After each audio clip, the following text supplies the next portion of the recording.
Hello there, friends. Little bit of a pre-show today. We got the CONCACAF Champions League group stage draw, which of course we qualified at the end of last season for. So let's take a look and see who we're going to be drawing against. Now the Champions League here in CONCACAF is set up like this: 8 groups of 3 teams each. You play each other twice, home and away, and only the group winner moves on into the knockout stages of this Champions League. And as you can see, there are 3 pots. Everybody that's in pot 1 is either MLS or Liga MX, and pot 2 and pot 3 are from everybody else, all the other winners from around CONCACAF. So let's just draw and see where we lie. And we're going to be in Group C here today. As you can see, all the other Mexican teams and Sporting KC, DC United, and Seattle. I originally thought it was going to be New York Red Bulls, but it looks like Seattle has jumped them in standing. Now we'll take a look and see who we are going to be getting in this second pot. Let's just see who we get.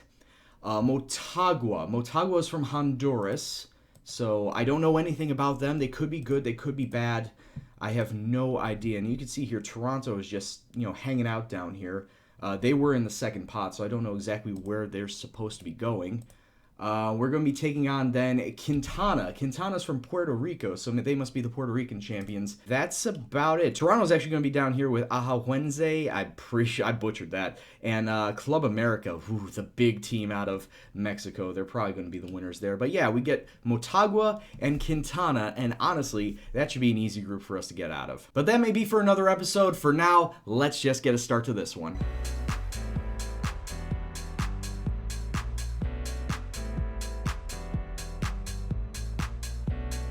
What's going on, guys? It's Gendo here. Hope you're having a good day, and welcome back to another edition of the Great Chicago Fire. If you are still enjoying the series, please go and hit that like button. Now today, obviously, you knew we were going to be taking on at least Philadelphia Union, but we're going to be taking on New England Revolution as well, and here's why. Yes, even after all the shots that we took and all the possession that we had, we just could not break a deadlock with Minnesota United. We had Ruben Diaz and Michael DeLue getting goals on the day and keeping us through all the way up until the 71st minute when Minnesota tied it back up. We couldn't get any goals in extra time, so it settled in penalty shootout, where none of my strikers got a single goal. We lost 3-0. I had Solniak, I had DeLue, and I had Ruben Diaz sitting in my first 3 spots, and none of them got a single penalty kick through past the goalkeeper. He saved all 3 of them, which is absolutely disgusting. We should not have lost to Minnesota United. We should not have even come close to a penalty shootout, which is absolutely disgusting, and it hurts my head that we're not going to be making a semifinal like what the board said. Even after getting this new contract, I'm pretty sure the board are thinking, what the hell did this guy do? Why did we give him a new contract? It's not ideal. But outside of that, that was the only downside in this section, as in the league, we went undefeated, 3 wins and 1 draw. That 1 draw being a very, very disappointing 0-0 to Atlanta United, where there was not a single highlight in that match. We had 10 shots, Atlanta had 6. But there was not apparently a single shot that warranted a highlight. Okay, game. Thanks for that. But anyway, San Jose, 3-1 victors here away from home. DeLue, Ferreira, and Berbatov getting the goals there. Toronto FC, even though João Mera getting himself sent off in the 17th minute, we scored 3 goals, down to 10 men, and taking the piss out of Toronto after Sebastian Giovinco getting the early goal. That was a nice, fine win, a very surprising win to come away with that. And then a 3-1 victory versus Philadelphia. Yes, 3 straight 3-1 victories. This time at home, Chris Hull, Opara, Rodrigo Ramos, the 3 backs, coming away with the goals here today, and Alejandro Bedoya getting themselves a consolation goal for Philadelphia. So with those 10 points, that keeps us on top of the tables in both conference and the Supporters' Shield. We are 1 point clear of New York Red Bulls with a match in hand, so I would expect us to push that up even further with victories. But now, as you can see in the middle of this competition screen, the CONCACAF Champions League has been added, and the board expect us to get out of our group and reach the quarterfinals. Hell, I expect to get us out of the group and get it out undefeated. Both of these teams, they don't look really strong. They're from Honduras and Puerto Rico, not really strong footballing nations domestically. So I fully expect to get out of there undefeated and get into the knockout stage. All right, now we get to the lineup against Philadelphia, and we're going to be without Kevin Molino out on the left side because he's still with the Trinidad and Tobago side, because surprisingly, they are still in the Gold Cup competition. But outside of that, the only other player that's not starting today is David Acom, because he picked himself up a bruised shin. So this is what the lineup's going to look like today. We're going to have Johnson in net, Ramos, Opara, Kaphoff, Vincent along the back line. Hogger's going to be the defensive mid, Diskerud and Kokish in the center of the park.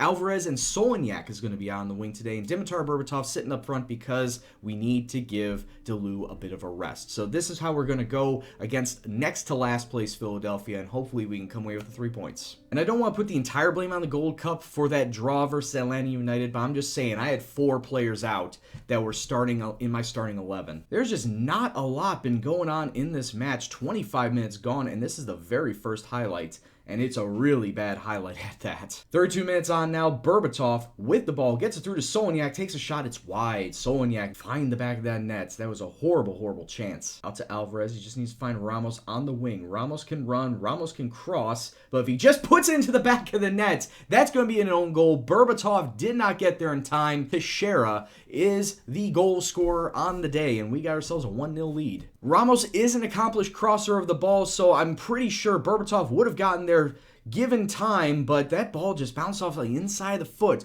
of Teixeira, trickles across the line, and we are lucky to get ourselves a lead here. I say lucky, we should be getting these goals already with shots of our own, not on own goals. Kokish inside to Hogger. He's one-on-one with the keeper. Oh my lord. Kokish with a great pass to Hogger, unmarked, puts it into the back of the net. That took a long time to develop. I didn't think Hogger was going to get a shot off, or if he was going to shoot it, get it right at the goalkeeper, but Hogger actually picks a side, gets it under the goalkeeper, and just like that, it's 2-0 to the Fire. Long ball through everybody just before the halftime whistle. Lopez, it's off the ball. Oh my lord, Johnson. I thought Philadelphia were going to come away with a goal right there, right before the half, but as it stands, it's 2-0 to Fire. We have started to pick it up once that own goal went in, but I'm still far from pleased with what I'm seeing. Not changing anything because it has worked for us, I mean possession-wise. We have 65% of the ball.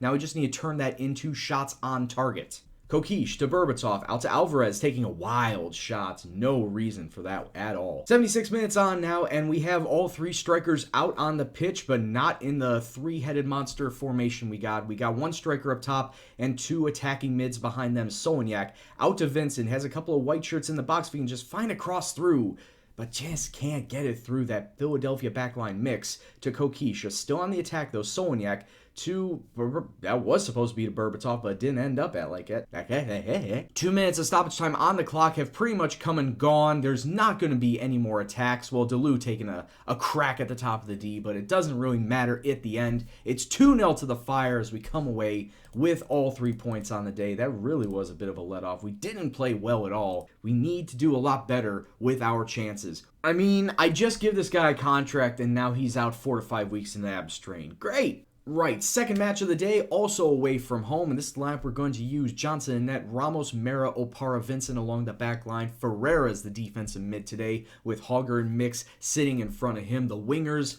Molino and Akam are finally back, and Michael Delu sitting up front today as the lone striker. Once again, hopefully start banging in the goals, have a little better shots to shots on target ratio, and come away with the 3 points. So let's kick off and see what happens. You might see this as me beating up on 2 lower level sides, but I don't see that at all. I see that as more as trying to get the team in shape and mentally in shape to take on all comers, no matter the size. Because certainly as of right now, we have not had a lot of shots. We have had 0 shots after these first 10 minutes, and that's a bit of a problem. Mix, however, slipping it through Delu, getting it back inside. Akam just needs to find a... Okay, Chris Tierney getting himself a nice little foul there. What's the ref's decision? So it's a yellow card, and Mix is now stepping up in front of the wall, taking the shot. He's going to smack it down net, and that's well over the bar. Look for the passes, boys. Don't have to do it all yourself. Ramos taking it up the wing, crossing into the box. There are a couple of red shirts in there. Falls to David Akam, and into the far post. David smacking it in there for his 6th goal of the season, and it's 1-0 to the Fire. Finally, we get ourselves the opening goal. I mean, Rodrigo Ramos doing what he does best, and that's crossing it into the box, using his pace to get down that line as well. It was almost cleared away by Woodbury, but it falls to the feet of Akam, who strikes it clean and gets us into the lead. New England trying to get something right away, but clear... New England were trying to get something right there before halftime, but Wynn just missing that far post. We do have ourselves that nice 1-0 lead, but it was a very slow start. I'm not happy with how the boys have played, so hopefully kick them up the rear, and in the second half they can get themselves a little bit of breathing room. Just about 53 minutes on, New England with the ball looking to try and get themselves a decent attack. They slip it through to Wynn. Is he going to get the shot this time? No, he lays it off for Fagundes, and Diego Fagundes has leveled this match up for New England. And that was his 8th goal of the season. Let's take a look at this again. Kamara through to Win. Win, I thought for sure he was going to take the shot, but smartly gets it across the face of goal to Fagundes into a wide open net. And just like that, man, we need to start closing these guys down. This is a highlight directly from the restart. Ball to Molino, but it's not going well for us. Molino, get it back, please. We do get it back. In fact, Mix gets it past the defender up to Delu. And he's fouled immediately by Andrew Farrell. Gone right through the back, and he's sent off. And New England have to play with 10 men for the next, 36 minutes? You know what that means. We need to push forward. Attack, attack, attack, attack. The fact that we're not doing anything right here. Oh, my Lord, right off the line. Rodrigo Ramos marking the post, preventing New England from getting a fluke go-ahead goal right there. But they still have a chance. This team is looking extremely flustered, like they don't know how to defend against 10 men. Ball into the box. Oh, god damn it. We absolutely bottled that. And what a bottle job this was. The ref's going to blow his full-time whistle. There it is. It's 2-1 to New England. Well, on a day I thought I was going to get 2 wins, I mean, I'm not even going to tell these guys anything specific. I'm just going to let them wallow in their thoughts and in their despair. We still hold that 1-point lead in the conference, so not too much to worry about there. That's the worst thing you can do, is give up a goal, not only in the 90th minute, but also when you're a man up.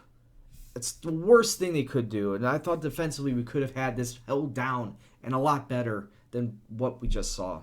All right, so we need to put that in the rearview mirror. Yes, it's 1 loss, but it's not very debilitating. Morale did take a little bit of a hit, but I feel like we should be fine. We should get over that. Next episode, tomorrow, though, we need to get ourselves into the CONCACAF Champions League and show our progress through that and hopefully get ourselves through into the knockout round. So, Montagua and Quintana are going to be the next 2 matches in next episode with a little bit of a roundup of DC United and New York City when we get to those. So, until that time, I'd like to thank you all very much for watching this episode. If you like what you saw, please go and hit that like button. Lets me know that you're still interested in the series. And, of course, if you're new to the series and the channel in general, please go hit that subscribe button. Any comments, suggestions, questions, anything else at all, please leave in the comment box below. But as always, guys, this is Gendo, and I'll see you in the next video.